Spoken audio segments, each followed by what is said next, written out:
எங்கள் குடும்பத்தில் நாங்கள் மட்டும்தான் அந்த 5-6 பேர் மட்டும் தான் நினச்சிட்டு இருந்தோம். ஆனால் இன்றைக்கி தான் தெரிஞ்சது இவ்வளோ பேர் இருக்கீங்க, இவ்வளோ பேர் அன்பு காட்ட இருக்கீங்க அப்படின்றது தெரிய வந்துச்சு. எல்லாருக்கும் வணக்கம். ப்ரெஸ் மீட் இந்த மாதிரி புதுசு கிடையாது. ஆனால் அப்பா இல்லாமல் முதல் வாட்டி இப்படி உட்காருன்றது எனக்கு ரொம்ப கஷ்டமாக இருக்குது. மாமா சொன்ன மாதிரி தான் அவங்களுடைய கைத்தட்டலில் தான் அப்பா உருவானார். எந்த இடத்துல சிரிப்பு இருக்கோ, எந்த இடத்துல நகைச்சுவை இருக்கோ, கண்டிப்பாக அப்பா அங்கே இருந்துக்கிட்டே இருப்பார். அவர் விட்டுட்டு போன பொறுப்புகள், கடமைகள் எங்களுக்கு கொஞ்சம் நிறைய இருக்குது. அதெல்லாமே முடிப்போம். அவர் விட்ட பாதையிலேருந்து கண்டிப்பாக நாங்கள் எல்லாருமே தொடருவோம் அப்படின்ற நம்பிக்கை எனக்கு அதிகமாக இருக்குது. ஆனால் இங்கே இருக்கவங்களுக்கு தான் தெரியும் அன்றைக்கி நம்ம எவ்வளோ விஷயத்த ஃபேஸ் பண்ணோம். ஆனால் ஒரு நிமிஷம்னா எங்களுக்கு அவ்வளோ கோஆப்ரேட்டிவாக எல்லாருமே பண்ணிங்க. ஸோ அவங்க எல்லாருக்குமே நன்றி. பொதுமக்கள் இவ்வளோ அன்பு கொடுத்ததுக்கு ரொம்ப ரொம்ப ரொம்ப நன்றி. உண்மையாகவே அன்னைக்கு சூழ்நிலையில் வந்து பார்த்தீங்கன்னா எங்கள் மனநிலையை புரிஞ்சுட்டு நடந்துருந்தீங்க.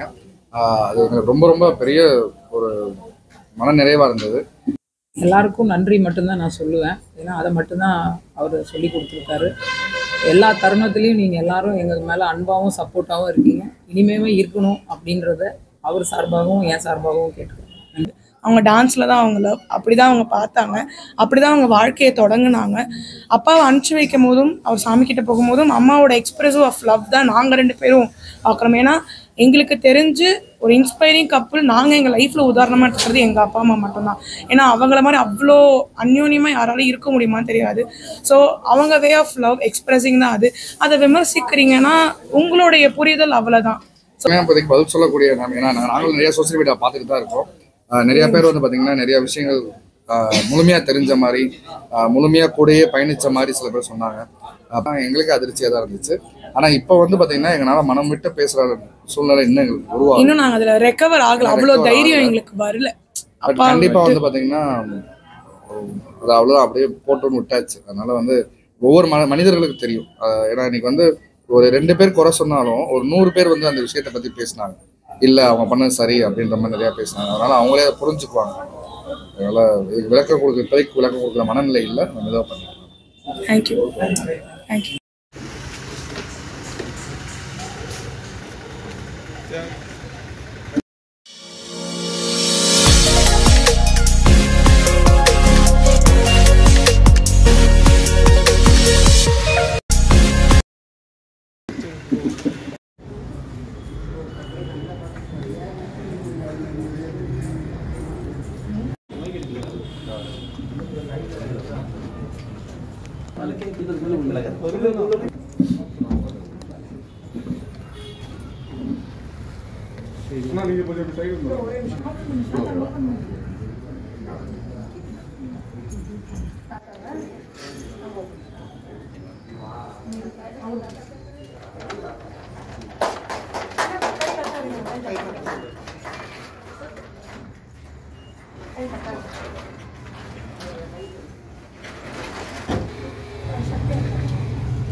Anybody want to come to give respect, please come.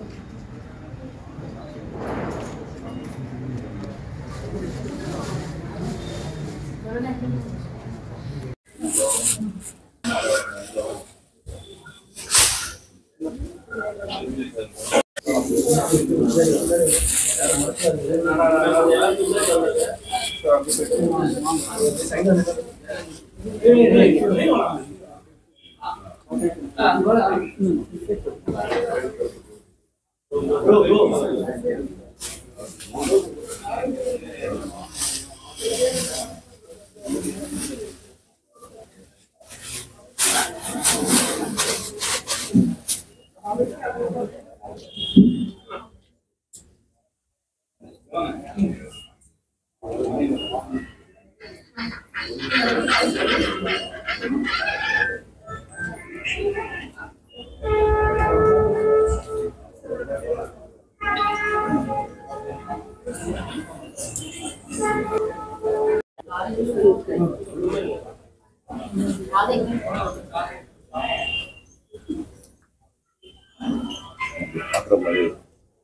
எல்லாருக்கும் வணக்கம். அதாவது எங்களோட நிறைய விஷயங்கள்ல எங்கள் குடும்பத்தோட ட்ராவல் பண்ணியிருக்கீங்க. நீங்கள் இல்லாமல் எங்கள் ஃபேமிலி கிடையாது. எங்கள் மாமா வந்து உங்களோட ஒவ்வொரு கைத்தட்டல்லையும் உங்களோட ஒவ்வொருட அன்பலையும் தான் இன்றைக்கி வாழ்ந்துட்டுருக்கார். அப்படி தான் வாழ்ந்து வந்தார். என்னோட இந்த தருணங்களில் எங்களுக்கு மிக பெரும் ஒரு ஆதரவாகவும் இருந்தது நீங்கள் மட்டும்தான், மக்கள் மட்டும்தான். எங்கள் குடும்பத்தில் நாங்கள் மட்டும்தான் அந்த 5-6 பேர் மட்டும் தான் நினச்சிட்டு இருந்தோம். ஆனால் இன்றைக்கி தான் தெரிஞ்சது இவ்வளோ பேர் இருக்கீங்க, இவ்வளோ பேர் அன்பு காட்ட இருக்கீங்க அப்படின்றது தெரிய வந்துச்சு. எல்லாருக்கும் வணக்கம். ப்ரெஸ் மீட் இந்த மாதிரி புதுசு கிடையாது. ஆனால் அப்பா இல்லாமல் முதல் வாட்டி இப்படி உட்காருன்றது எனக்கு ரொம்ப கஷ்டமாக இருக்குது. முதல் நன்றி வந்து பத்திரிகையாளர்கள் உங்களுக்கும் மக்களுக்கும் என் காவல்துறைக்கும் தான். ஏன்னா அப்பாவோட எல்லா நிகழ்வுகளையும் நீங்கள் எல்லாருமே ரொம்ப சப்போர்ட்டிவாக இருந்திருக்கீங்க. அவரை வழி அனுப்பி வைக்கும் போதும் சாமிக்கிட்ட அனுப்பும் போதும் அவர் என்ன நினச்சாரோ அதை விட 100 மடங்கு நீங்கள் ரொம்ப சப்போர்ட்டிவாக எங்கள் கூட நின்னீங்க. அதுக்கு எல்லாருக்குமே பெரிய பெரிய நன்றி. ஒருத்தரையும் தேடி என்னால் சொல்ல முடியல, அதனால் இதன் மூலமாக நான் சொல்லிக்கிறேன். மாமா சொன்ன மாதிரி தான், அவங்களுடைய கைத்தட்டலில் தான் அப்பா உருவானார். எந்த இடத்துல சிரிப்பு இருக்கோ, எந்த இடத்துல நகைச்சுவை இருக்கோ, கண்டிப்பாக அப்பா அங்கே இருந்துக்கிட்டே இருப்பார். அவர் விட்டுட்டு போன பொறுப்புகள், கடமைகள் எங்களுக்கு கொஞ்சம் நிறைய இருக்குது. அதெல்லாமே முடிப்போம். அவர் விட்ட பாதையிலேருந்து கண்டிப்பாக நாங்கள் எல்லாருமே தொடருவோம் அப்படின்ற நம்பிக்கை எனக்கு அதிகமாக இருக்குது. அதுக்கு மக்கள், பத்திரிகையாளர்கள், உங்களுடைய பிளெஸ்ஸிங்ஸ் அண்ட் ஆதரவு தான் எங்களுக்கு ரொம்ப முக்கியம். ஸோ என்றைக்குமே கொடுத்துக்கிட்டே இருங்க. அண்ட் எல்லாத்துக்குமே, எல்லா அண்ணன்களுக்கும், இங்கே நிற்கிற எல்லா அண்ணன்களுக்கும் ரொம்ப ரொம்ப ரொம்ப நன்றி. ஏன்னா இங்கே இருக்கவங்களுக்கு தான் தெரியும் அன்றைக்கி நம்ம எவ்வளோ விஷயத்த ஃபேஸ் பண்ணோம். ஆனால் ஒரு நிமிஷம்னா எங்களுக்கு அவ்வளோ கோஆப்ரேட்டிவாக எல்லாருமே பண்ணீங்க. ஸோ உங்கள் எல்லாருக்குமே நன்றி. பொதுமக்கள் இவ்வளோ அன்பு கொடுத்ததுக்கு ரொம்ப ரொம்ப ரொம்ப நன்றி. உண்மையாகவே அன்னைக்கு சூழ்நிலையில் வந்து பார்த்தீங்கன்னா எங்கள் மனநிலையை புரிஞ்சுட்டு நடந்துருந்தீங்க. அது எங்களுக்கு ரொம்ப ரொம்ப பெரிய ஒரு மன நிறைவாக இருந்தது. அதே மாதிரி அவர் வந்து ஒரு பெரிய என்ன சொல்றது, எங்களை பொறுத்தவரை பெரிய லெஜெண்ட் தான் நான் சொல்லுவேன். ஏன்னா எந்த ஒரு துணையும் இல்லாமல் மேடை கலைஞராக அவரோட பயணத்தை ஆரம்பித்து அதுக்கப்புறம் வந்து பார்த்திங்கன்னா சின்ன திரையாகட்டும் பெரிய திரையாகட்டும் வந்த ஒரு பயணம் வந்து பார்த்திங்கன்னா இன்னைக்கு இந்த 46 வயசுல இவ்வளோ தூரம் எங்கள் மாமா பண்ணியிருக்காருன்னு நினைக்கும் போது ஒவ்வொரு நாளும் எங்களுக்கு வந்து என்ன சொல்றது, இந்த மறைஞ்ச இந்த 16 நாளும் ஒவ்வொரு செகண்டும் எங்களுக்கு வந்து ஞாபகப்படுத்திட்டே இருக்காரு. அது மட்டும் இல்லாமல் 1,00,000க்கு மேற்பட்ட மேடைகள் ஏறிய ஒரே மேடை கலைஞர் அவர் தான் அப்படின்றது தமிழ்நாடு அரசு சைட்ல இருந்து சொல்லும் போது எங்களுக்கு ரொம்ப பெருமையாகவும் இருந்துச்சு. அதனாலதான் 2008 வந்து அவர் கலைமாமணி கொடுத்தோம் அப்படின்னு அவங்க எங்கிட்ட சொல்லும் போது எங்களுக்கே சில விஷயம் அப்பதான் தெரிய வந்துச்சு. கிரேட் மேன் அவர் தான் சொல்லுவோம். எங்களுக்கு என்னமோ அவர் எங்களோட போயிட்டாருன்ற ஒரு எண்ணம் இல்லை. உங்க எல்லாரோட மனசுலையும் இதயத்திலே வாழ்ந்துட்டு இருக்காருன்ற மாதிரி தான் இருக்கு. எங்க கூட இருக்க மாதிரி தான் இருக்கு. ஒரு ஷூட் போயிருக்காரு, ஸோ கண்டிப்பா வருவாரு அப்படின்ற மாதிரி தான் இருக்கு. எல்லாருக்கும் நன்றி மட்டும்தான் நான் சொல்லுவேன். ஏன்னா அதை மட்டும்தான் அவர் சொல்லி கொடுத்துருக்காரு. எல்லா தருணத்துலேயும் நீங்கள் எல்லாரும் எங்களுக்கு மேலே அன்பாகவும் சப்போர்ட்டாகவும் இருக்கீங்க. இனிமேவே இருக்கணும் அப்படின்றத அவர் சார்பாகவும் என் சார்பாகவும் கேட்டுக்கிறேன். நன்றி. தேங்க்யூண்ணா, எல்லாருக்குமே தேங்க்யூ.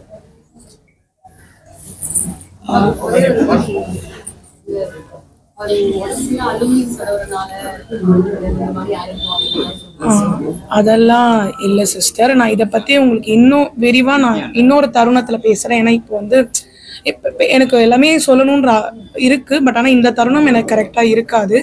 அது அந்த விஷயம்தான் அதுக்கு காரணம்ன்றது கிடையாது. நான் எனக்கு தெரிஞ்ச வரைக்கும் அவங்களோட லவ் வந்து பேச்சிலையோ இல்லை வெளியே போகிறதுலையோ கிடையாது. அவங்க டான்ஸில் தான் அவங்க லவ், அப்படி தான் அவங்க பார்த்தாங்க, அப்படி தான் அவங்க வாழ்க்கையை தொடங்கினாங்க. அப்பாவை அனுப்பிச்சி வைக்கும் போதும் அவர் சாமிக்கிட்ட போகும்போதும் அம்மாவோட எக்ஸ்பிரசிவ் ஆஃப் லவ் தான் நாங்கள் 2 பேரும் பார்க்குறோம். ஏன்னா எங்களுக்கு தெரிஞ்சு ஒரு இன்ஸ்பைரிங் கப்புள் நாங்கள் எங்கள் லைஃப்பில் உதாரணமாக இருக்கிறது எங்கள் அப்பா அம்மா மட்டும்தான். ஏன்னா அவங்கள மாதிரி அவ்வளோ அந்யோன்யமாக யாராலும் இருக்க முடியுமான்னு தெரியாது. ஸோ அவங்க வே ஆஃப் லவ் எக்ஸ்பிரஸிங் தான் அது. அதை விமர்சிக்கிறீங்கன்னா உங்களுடைய புரிதல் அவ்வளோதான். ஸோ அதை நம்ம எடுத்து பேசி இன்னும் பெருசா ஆக்க வேணாம். அதுதான் சிஸ்டர். எதுக்குமே இப்போதைக்கு பதில் சொல்லக்கூடிய ஏன்னா நாங்களும் நிறைய சோசியல் மீடியா பார்த்துட்டு தான் இருக்கோம். நிறைய பேர் வந்து பார்த்தீங்கன்னா நிறைய விஷயங்கள் முழுமையா தெரிஞ்ச மாதிரி முழுமையா கூடயே பயணிச்ச மாதிரி சில பேர் சொன்னாங்க. பார்க்கும்போது எங்களுக்கே அதிர்ச்சியா தான் இருந்துச்சு. ஏன்னா எங்களுக்கு தெரியாத நிறைய இன்ஃபர்மேஷன் அவங்க சொன்னாங்க, நிறைய பேர் சொன்னாங்க. ஸோ அதெல்லாம் எங்களுக்கு அதிர்ச்சியா தான் இருந்துச்சு. ஆனா இப்போ வந்து பாத்தீங்கன்னா எங்களால மனம் விட்டு பேசுற சூழ்நிலை இன்னும் எங்களுக்கு உருவாகும். இன்னும் நாங்க அதுல ரெக்கவர் ஆகல, அவ்வளவு தைரியம் எங்களுக்கு வரல. கண்டிப்பா வந்து பாத்தீங்கன்னா அது அவ்வளவுதான், அப்படியே போட்டு விட்டாச்சு. அதனால வந்து ஒவ்வொரு மனிதர்களுக்கு தெரியும். ஏன்னா இன்னைக்கு வந்து ஒரு 2 பேர் குறை சொன்னாலும் ஒரு 100 பேர் வந்து அந்த விஷயத்தை பத்தி பேசினாங்க. இல்ல அவங்க பண்ணது சரி அப்படின்ற மாதிரி நிறைய பேசினாங்க. அதனால அவங்களே புரிஞ்சுக்குவாங்க. அதனால விளக்கம் கொடுக்குற மனநிலை இல்லை. நம்ம இதாக பண்ணிக்கலாம். தேங்க்யூ. தேங்க்யூ.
Thank you.